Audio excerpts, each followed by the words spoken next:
ఏమిటి నువ్వు డ్రైవింగ్ నేర్చుకుంటున్నావు? టీచర్ నేర్చుకోమంది డాడీ. పిల్లలకే కాదు పెద్దవాళ్ళకు కూడా నేర్పుతాను, మీరు కూడా నేర్చుకుంటారా? కోదండం, బాబుని జాగ్రత్తగా చూసుకోమంటే అడ్రస్ లేని వాళ్ళకి అప్పచెప్తావా? హలో సార్, మీ అడ్రసే మా అడ్రస్ అని మర్చిపోతే ఎలా? వస్తారా? ఇంటి దగ్గర డ్రాప్ చేస్తాను. బాబుని ఇంటికి తీసుకెళ్ళు. నువ్వు దిగు. వద్దు, నేనే తీసుకెళ్తాను. ఆగు, నీతో మాట్లాడాలి. ప్రియా, అన్నీ మర్చిపోయి ఇక్కడికి వచ్చి నేను ఇలా బ్రతుకుతున్నాను. పవిత్రమైన చోట గౌరవమైన టీచర్ ఉద్యోగం చేసుకుని బ్రతుకుతున్నావు. నీకు ఇష్టం ఉంటే ఈ మతంలో చేరు, లేదా పెళ్లి చేసుకుని ఎక్కడికైనా వెళ్ళిపో. అంతేకాని మాటి మాటికి నన్ను ఇలా వేధించుకో. నేను ఎలా లైన్ లో పెట్టాలో నాకు తెలుసు స్వామీజీ. టీరా అలాగే ఓ స్ట్రాంగ్ టీ.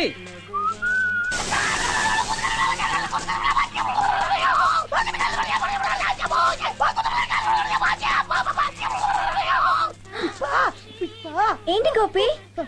వెనక్కి వచ్చే కాలింది కుట్టవా? వెనక్ కాళ్ళలో ఏంటి గోపి? చూసుకోకుండా నిప్పుల మీద కూర్చున్నాడు పుష్ప. సరే, ప్యాంట్ విప్పు కుడతాను. విప్పకుండా కుట్టు పుష్ప. ఇప్పితే నీ బాబు కూడా సమ్మెన పోద్దా? బండారం బయట పడుతురా. బండారం అంటే లోపల కవచం వేసుకోలేదురా. కౌచం అంటే అంటారు వేరు. చీ. అటు తిరుగు గోపి, కుడతాను. అంతే. ఏ పుష్ప, చూసి చూసి చూసి కుచ్చుకుంటది. అంతే, లెఫ్ట్ చక్కలు పెడుతుంది. అబ్బా, అయిపోయింది గోపి. ఏం చేస్తున్నావే? వర్క్ చేస్తున్నానండి. ఏం పట్టు? ప్యాంట్ వెనక కాలిందంటే కుట్టి పెడుతున్నా. ప్యాంట్ ఇప్పివచ్చు కదా, కుట్టి పెడుతుంది. అయ్యో, కవచం లేదటండి. కవచమా? అదేంది? అదే అండర్ వేర్. అంతే, ఈ మ్యాటర్స్ కూడా డిస్కస్ చేస్తున్నావా? ఎవరికి ఏముందో ఏం లేదో అని. నువ్వు లోపలికి పో. ఓ లోపలికి. నువ్వేం చేస్తున్నావురా? పేపర్ చదువుతున్నా. పేపర్ చదువుతున్నావా? ఈ అబ్బా పెద్దాదు నేరుగా నా కొంపక రావడం, కొంపక రావడం. అబ్బా ఇదేం క్యారేజో తెలుసా? స్టీల్ క్యారేజీ కాదు, నా మ్యారేజ్ క్యారేజ్. అంటే చూడు, నువ్వు ఈ ఫుడ్ నీ బాస్ చేత తినిపించావంటే నీ దయ వల్ల మా ప్రేమ పండుతుంది, నీ జేబు నిండుతుంది. రివర్స్ అయితే మా బాసు మండుతుంది. కోదండం, అమ్మ వచ్చాడు. ఇదిగో మంచి ఆకుకూరలు తెచ్చాను, తొందరగా వండి పెట్టు. ఏంటి? పాలకూర, తోటకూర, మెంతికూర, దురదగుండా కూర తీసుకురాపోయారా? వండి పెట్టామండి. స్వామీజీ, స్వామీజీ, ఈ పూటకి నాన్ వెజిటేరియన్ తినండి స్వామీజీ. నాన్ వెజిటేరియనా? ఎవరు తెచ్చారు? నేనే. నిన్న ఈ గడప తొక్కద్దన్నానా? గడప ఎవరు తొక్కొచ్చారు? నేను దూకొచ్చాను. చాలా మంచి పని చేశావు. అయినా పిల్లలకు పాఠాలు చెప్పే టీచర్వి ఈ డ్రెస్ ఏమిటి? డ్రెస్సుల మాట అలా ఉంచు స్వామీజీ. ఇందులో చికెన్, మటన్, ఫిష్ మసాలా దట్టించి పెట్టింది. వాసన చూస్తే క్యారెట్ తినాలనిపిస్తుంది. నువ్వాగు, క్యారేజ్ తీసుకుని బయటకెళ్ళు. ఛ! బఠానీలు తినే స్వాములకి బిర్యానీ ఎలా నచ్చుతుంది? అయినా రాజకుమారు లాంటి కుర్రాళ్ళు నా వెంట పడుతుంటే ఏదో కొడుకుతో ఒంటరిగా బాధపడుతున్నారు. నేను ఒంటరి దాన్నే తోడుగా ఉంటారనుకున్నందుకు నన్ను నేనే కొట్టుకోవాలి. ఆగు, ఆగు, క్యారేజ్ తీసుకో. వెళ్ళు. ఆడవాళ్ళ మనసు అర్థం చేసుకోడు, మగవాళ్ళ ఆకలి గురించి పట్టించుకోడు. చికెన్, మటన్ వదిలేసి మేవని మేకలాగా ఆకుకూరలు తిని ఎన్నాళ్ళు బతుకుతాను. ఈ నరకం నేను భరించలేను. రే, తాడెక్కడ తీసుకెళ్తున్నావురా? మీకు ఉయ్యాలేసి ఊపటానికి కాదు బాబు, నేను ఉరేసుకొని తాగటానికి. ఇదో స్వామి, నేను చచ్చాక మళ్ళీ చెప్పి చావలేదంటావు. గ్యాస్ అయిపోయింది చూసుకో. ఏంటి స్వామి రాస్తున్నావు? ఆత్మ కదా? లేదురా, లెక్కలేస్తున్నాను. నా ప్రాణం కంటే నీకు లెక్క ముఖ్యమా? ఇది కూడా నీ లెక్కే. నువ్వు ఉరేసుకుంటే ప్రభుత్వానికి ఎంత నష్టమో అది ఇస్తున్నాను. నువ్వు ఉరేసుకుంటావు, నేను పోలీసులకు ఫోన్ చేయాలి. ఫోనుకు రూపాయి పావులా నాకు నష్టం. నీ శవం కోసం పోలీసులు వస్తారు. వాళ్ళ జీబు డీజిల్ ఖర్చు, వాళ్ళ జీతాల ఖర్చు, నీకు పోస్ట్ మార్టం ఖర్చు, మొత్తం 50,000 రూపాయలు నష్టం. నీ శవాన్ని పూర్తి చేస్తారు. సడన్ గా నీ బంధువు ఎవడో వచ్చి ఇది ఆత్మహత్య కాదు హత్య అని ఓ పిటిషన్ పెడతాడు. కంపు కొడుతున్న నీ శవాన్ని బయటకు తీసి మళ్ళీ పోస్ట్ మార్టం చేయాలంటే 50,000 ఆవును. నీ చావు వల్ల ప్రభుత్వానికి లాభం కూడా ఉంది రోయ్. అదెలా స్వామి?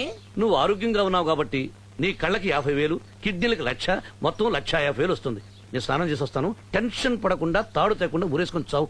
ఇంత డీటెయిల్డ్ గా చెప్పిన తర్వాత టెన్షన్ పడకుండా ఎలా ఉంటాను స్వామి? చచ్చిపోయిన తర్వాత ఎలా ఉంటాను? వీసీడీ చూపించావు కదా. నేను ఆకులన్నీ తెచ్చి దురదగొండతో శుభ్రంగా రుద్ది స్నానం చేయించి ఆకుకూరలు వండి పెట్టి తెస్తా.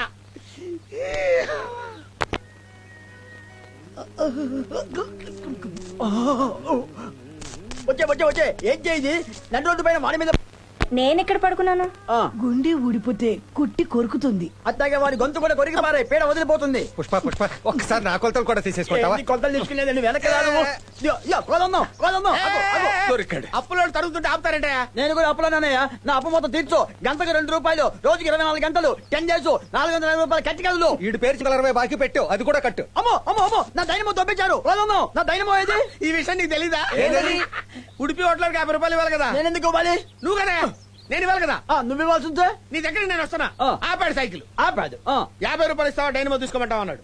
అంత మాత్రం నాదా? ఆ మాట అన్న తర్వాత నాకు పోర్సు వచ్చింది. ఆ. నీకు రాదా పోర్సు? ఇది కాదు, అందరు మనుషులే కదా. నువ్వు కడుపు అన్నం తింటలేదా? ఎందుకు తింటలేదు? గడ్డి తింటున్నావా? చిచి, నీకు రాదా పోర్సు? వస్తుంది. వెంటనే ఏమన్నా తెలుసా? ఏమన్నావు? నా దగ్గర 50 రూపాయలు డైనమో వెరీ తీసుకోమన్నా. గుడ్. ఏంది? నువ్వు డబ్బులు ఇవ్వాల్సి ఉంటే నా దైనమో తీసుకోవడం ఏంటి? ఏమండి మీరన్నా చెప్పరా? నీకెన్నిసార్లు చెప్పాలా? అన్నప్పులు నీకే ఉండాలన్న అతని అభిమానం. మందంతా రాముడి స్టైల్. ఒకే బాణం, ఒకే భార్య, ఒకే అప్లుడు. దాని వల్ల నాకు హెల్ప్ ఏంటి? నా అప్పులు తీరుస్తావు. నువ్వు ఒక వాయి దెబ్బతున్నావు. నేను దెబ్బడం ఏంటి? ఏ నీ వల్ల అసలు నేను కప్పించాను. దెబ్బడం అరేమో ఇదిగో అంటాడు, అదిగో అంటాడు. ఇలా వస్తాడు, అలా వెళ్ళిపోతాడు, ఏయో కథలు చెప్తాడు. వెళ్ళిపోయాడు. కోదండం, ఏంటి ఈ గొడవ? గొడవ కాదమ్మా, అప్పులోళ్ళ అభినందన సభ. నీ అప్పులన్నీ నేను తీరుస్తాను గాని అదు పాలల్లో కలపాల్సిన పౌడర్ కలిపితే కలిపి మీ బాస్ చేత నువ్వు తాగించావనుకో, నీ అప్పులన్నీ నేను తీరుస్తాను. ఆలోచించుకో.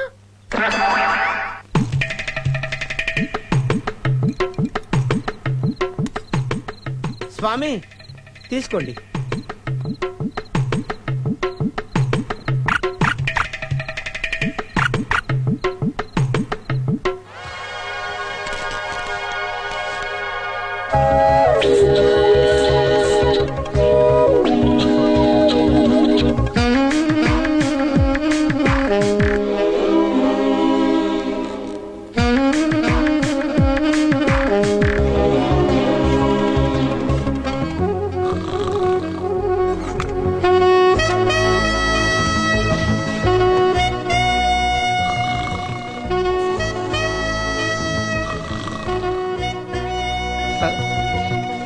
మహర్షికి తపోభంగం అయింది.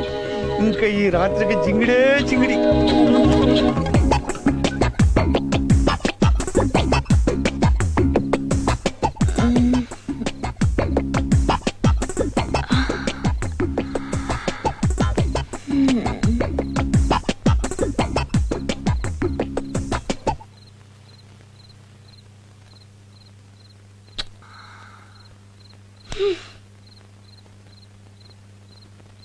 అమ్మో, అయ్యో.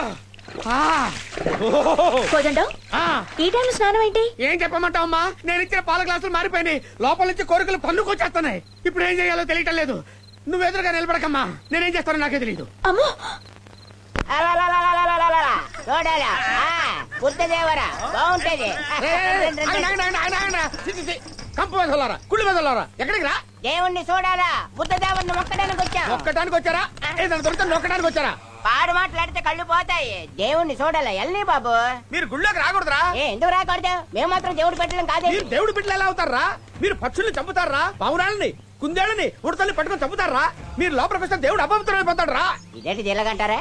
అయ్యా నేను ఒక మాట చెప్పనా? ఏంటి? మేము కాకుల్ని ఉడతల్ని పిట్టల్ని మాత్రమే చంపుతాం. ఆ. మరి మీరు గాంధీ గారిని చంపారు, ఇందిరాగాంధీని చంపారు, రాజీవ్ గాంధీని చంపారు. ఆ. మీరు మాత్రం గుళ్ళో కలిపోవచ్చా? మేము వెళ్తే తప్ప ఇదేం న్యాయం ఉంటే నాకు తెలియకడుగుతాను. ఏమిటి కోదండం, మాట పడిపోయిందా? కొన్ని నిజాయితీ గల ప్రశ్నలకి సమాధానాలు ఉండవు బాబు. వాటన్నిటినీ పక్కన పెట్టి వెళ్లి బుద్ధదేవుని దర్శనం చేసుకోండి. అలా అన్నారు, బాగుంది. దండాలు బాబు, అవన్నీ అక్కడ పెట్టి లోపల పదండి. ఆ. అదేంటి స్వామీజీ వాళ్ళని సపోర్ట్ చేస్తున్నారు? కోదండం, ఆ, జాతి తక్కువ వాడిని నిలబెట్టాలి, నీతి తక్కువ వాడిని నిలదీయాలి. వాడు అనాగరికుడైన అవధానిలా మాట్లాడాడు. నాగరికత తెలిసిన మనం నరుక్కుంటున్నాం. శరీరం పవిత్రంగా ఉండి మనసు మల్లంగా ఉంటే శ్మశానంలో ఉన్న ఒకటి, గుళ్ళో ఉన్న ఒకటి. పద. కోదండం, ఏమిటా పొగలు? ఎవరన్నా మనిషిని తగలు పెడుతున్నారేమో.